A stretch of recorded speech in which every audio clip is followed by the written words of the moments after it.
There are 48 tracks in this game, and well, from the looks of things, that's likely the final number. Here's some news from Mario Kart fans. Hello, and welcome. So, as of recent, that February Nintendo Direct just came out, and in that Nintendo Direct, there were a few small announcements. Oh my god, no one's seen a blade!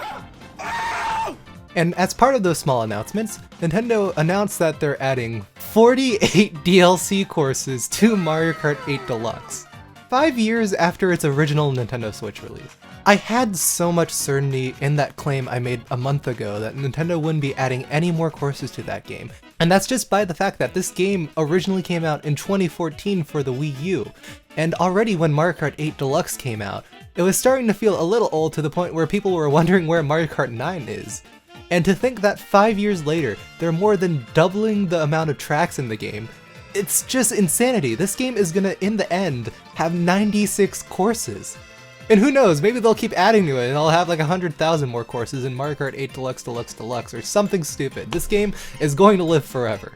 This year, Mario Kart 8 as a game turns 8 years old in June. And keep in mind they said this DLC is going to keep releasing till the end of 2023. That is literally 6 months away from this game being 10 years old, which for one is abnormally long by Nintendo's standards to keep a game alive, and for two is extremely, insanely long for Nintendo to keep a Mario Kart game alive. There's usually one every 3 to 5 years or within that ballpark.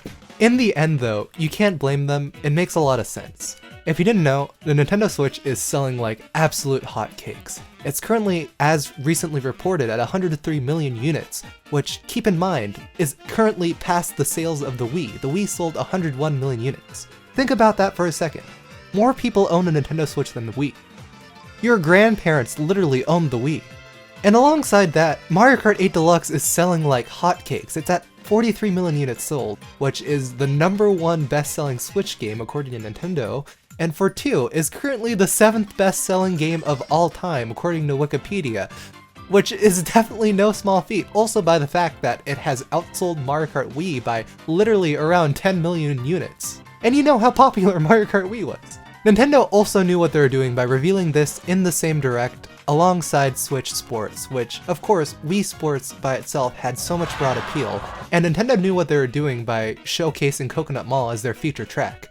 If you didn't see it online, people are already making memes by the fact that Nintendo coconut mauled them. You just got coconut mauled. But beyond all of that, let's talk about what's here. The game is clearly using assets from Mario Kart Tour, which I'm personally not the biggest fan of. I think it falls into way too many mobile game tropes. It has a lot of paid stuff, like in terms of loot boxes, I guess, for characters, and even 200cc is a paid thing, which, as a Mario Kart 8 player, kind of baffles me a little bit. But they're doing something right.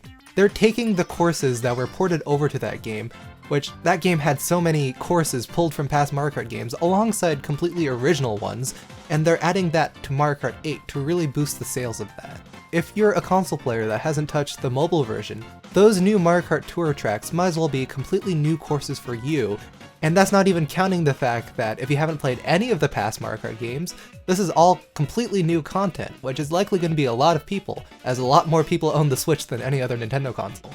The push they have here is incredibly strong.